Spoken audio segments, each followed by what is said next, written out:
আমার বউ গতকাল রাতে আমার থেকে একটা প্রশ্ন করলো, বলো বলো বললো যে আগামী বারবার পূর্ণজন্মে তুমি কি মেয়ে হয়ে জন্মাতে চাও? আমি ওর চোখের দিকে তাকিয়ে বললাম না সরি। তো বললো কেন? বললাম মেয়েদের এটা কোনো জীবন, জন্মানোর পর থেকে বাবার বাড়িতে, এরপর শ্বশুর বাড়িতে, এরপর সন্তানের বাড়িতে। কোনো জিনিস হলে সেটা বলা হয় বাবার, না হয় স্বামীর, না হয় ছেলের, তার নিজের বলতে কিছু হয় না।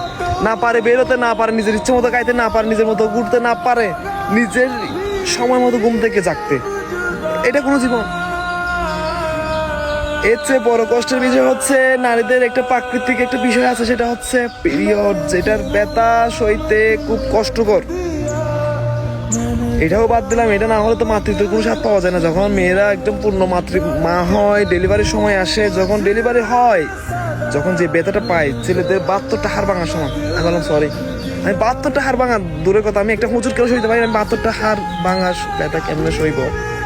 তাও গেল। বলো কেন হতে পারবো না? বললাম আমি আমার পুরুষ জীবন আমি খুব ভালোবাসি, আমি মেয়েদের এই জীবনটা বইতে পারবো না, কারণ নিজের সিদ্ধান্তে চলতে চাই, পরের সিদ্ধান্তে নয়। আমাদের পুরুষের জীবনটাই অনেক সুখের, নারীর নয়।